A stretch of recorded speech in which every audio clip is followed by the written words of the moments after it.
an emotional return to where she was captured and enslaved 3 years ago. Nadia Murad was one of the lucky ones who escaped Daesh and remembers what the terrorist group did here to her people, the Yazidis of Iraq. In this round, here's Quanell X.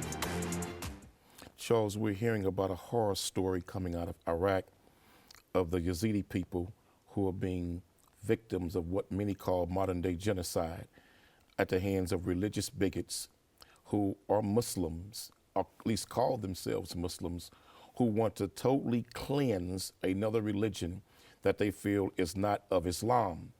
And they're kidnapping women, kidnapping children, holding men and women and children hostage, killing thousands of men, and also selling them as slaves. We've seen similar behavior in Libya after the fall of Muammar Gaddafi. Many African brothers and sisters seeking to go through Libya were being captured and sold as slaves and being murdered. But I'm staying now on Iraq.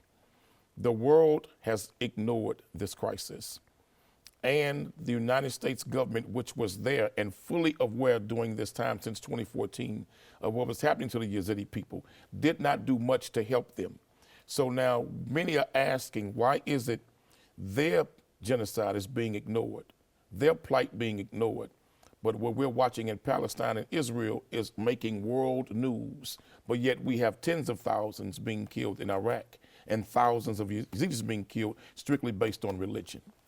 Well, the Yazidis, it's an unusual monotheistic religion that is Kurdish-based, right? And old Kurdistan, it is, it's Syria, it's Iraq, it's portions of a number of countries, and there's an effort by a number of Islamist regimes to eliminate them completely.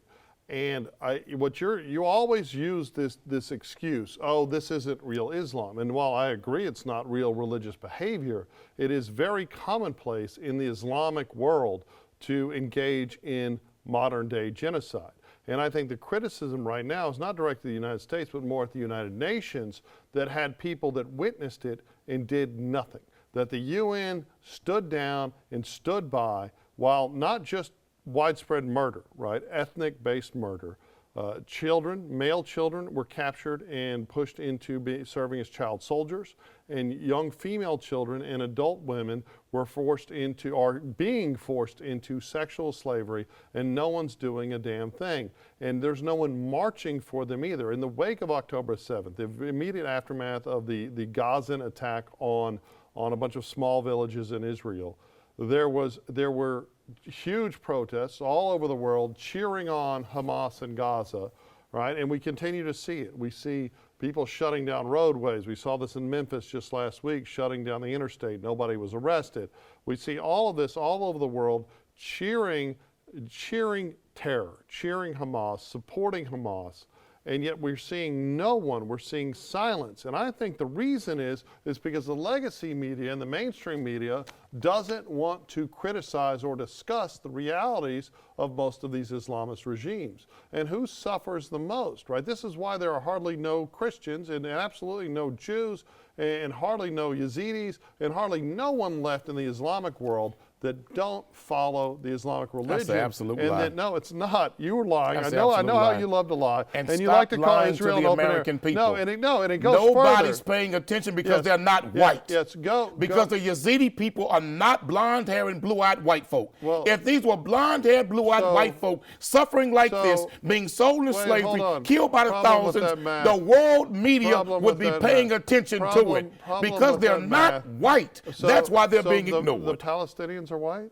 No, but it's the Jews they're paying attention to.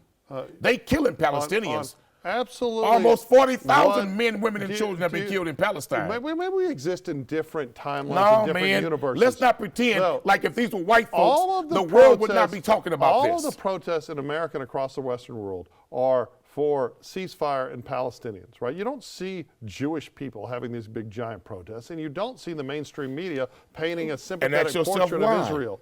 No, it's because the Islamist world has somehow become a political to call for a ceasefire in Israel and Palestine war. We're talking about a tension. The Hamas war is not anti-Israel, anti-Jewish. The United Nations there needs to be a ceasefire, has issued like 30 criticisms, official criticisms of Israel in the last year, where and they've ignored every one of them. Wait, no. But you know what? Who they don't criticize?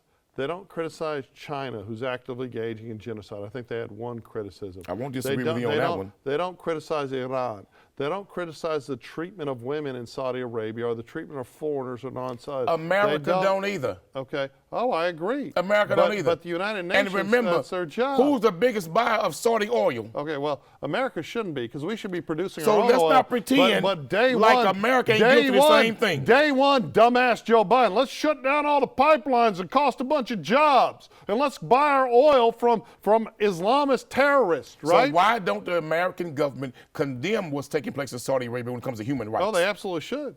Right? But why don't they? Because that's the thing. No one wants to criticize the Islamist world. Because they're afraid they'll cut that oil pipeline off. We all want to pretend that the oppression going on in Iran, the genocide of Yazidis going on in Iraq, we all want to pretend that it's not occurring because it's politically incorrect to criticize Islam. And the truth is, even you sit there as a member of the Nation of Islam, Muslims in undeveloped countries and say, have never even read the Holy Quran because they can't read. But it's always, they can't even read. It's the truth. They can't even read. That once they're behaving in the name of Islam, once these and have never read the Quran. regimes are done with the Yazidis and Jews, they'll turn on themselves. It's disgusting, and it needs to end. The West and we is need to not have saying honest anything conversations because they're not white. Okay.